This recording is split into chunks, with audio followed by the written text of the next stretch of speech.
పత్రికా ప్రతినిధులందరికీ, సురేష్తో పాటు జర్నలిజంతో అతనికి చేదోడు వాదోడుగా ఉన్న పత్రికా మిత్రులందరికీ ప్రత్యేకంగా ఈరోజు ధన్యవాదాలు తెలుపుతున్నా. ఎందుకంటే మీ అందరి సహకారం అతనికి ఉండబట్టే అతను ఈ విచిత్రమైన సినిమా రంగంలో కొట్టు రాగలుగుతున్నాడు. నవ్వుతానే నడుస్తున్నాడు, నవ్వుతానే ఫంక్షన్లు చేస్తున్నాడు, నవ్వుతానే అతని కష్టాలన్నీ దిగమింగుకుంటున్నాడు. అయితే ఒకరోజు అతను ఒంటరిగా ఉన్నప్పుడు మీరు అందరూ కొంచెం ఇంకా ఎక్కువ సపోర్ట్ చేసి ఉండాల్సింది, చేయలేకపోయారు అనుకుంటున్నాను. నేను చేశారేమో కూడా నిజంగా తెలీదు. నా దగ్గర ఎప్పుడు అతను బయటపడలా.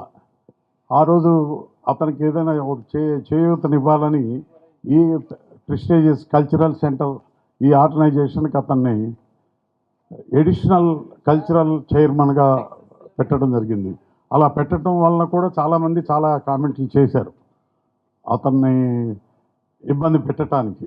అయితే ఎప్పుడూ కూడా అతను ఇమ్మని నన్ను అడగలేదు, ఎప్పుడూ అతని మొహంలో చిరునవ్వు పోలేదు. సో పత్రికా సోదరులు అందరూ ఐకమత్యంతో ఉంటే ఇట్లాంటి ఫంక్షన్లు ఎన్నో చేయొచ్చు. ఎందుకంటే 2 తెలుగు రాష్ట్రాల గవర్నమెంట్లు 10 సంవత్సరాలు చేయలేకపోయింది. ఇప్పుడు మీరందరూ చెప్తున్న ఈ ఫంక్షన్ ఇంత గొప్పగా చేయడానికి అతను ఒక్కడి వల్లనే సాధ్యమైంది. సో 24th ఫంక్షన్ రేపు 16th చేయబోదే.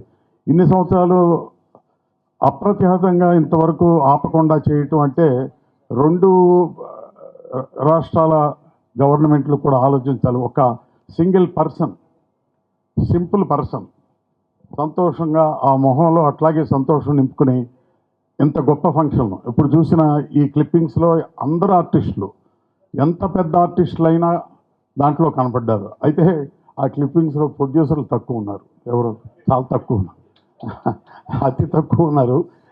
నీకు ఐ థింక్ సపోర్ట్ చేసిన వాళ్ళల్లో ఎక్కువ మంది ప్రొడ్యూసర్స్. అలాగే దురదృష్టవశాత్తు నేను ఇప్పుడు సినిమాలు తీయట్లేదు అనుకోండి, తీసినప్పుడు కూడా నాకు ఎప్పుడు అవార్డు రాలా. అంటే నేను అంత గొప్ప సినిమా తీయలేదు అనుకోండి. నిజంగా కూడా అది ఆనెస్ట్గానే చెప్తున్నా, నేను సిన్సియర్గానే చెప్తున్నా. అయితే నన్ను చాలాసార్లు ఇక్కడ జడ్జిగానో లేకపోతే ముఖ్య అతిథిగానో పిలవటం జరిగింది. అది పిలవటానికి ముఖ్యంగా కారణం ఏంటంటే నాతో అతనుకున్న చనువు, స్వతంత్రం, దాన్ని ఆసరాగా చేసుకుని నన్ను ఈ ఫంక్షన్ కూడా పిలవటం జరిగింది. ఏమైనా ఇంతమంది నువ్వు ఈ సంతోషం అవార్డ్స్ని చేయటం అందరూ నిజంగా సంతోషిస్తూనే ఈ ఫంక్షన్ చేయాలని కోరుకుంటున్నారు. 24వ తారీఖు చాలా గొప్పగా చేస్తామని కూడా నమ్మకం ఉంది. తప్పకుండా బాగా చేయి. అట్లాంటి స్పాన్సర్స్ ఉన్నప్పుడు నీకు ఇంకా ధైర్యం, దమ్ము ఎక్కువ వస్తుంది. All the best.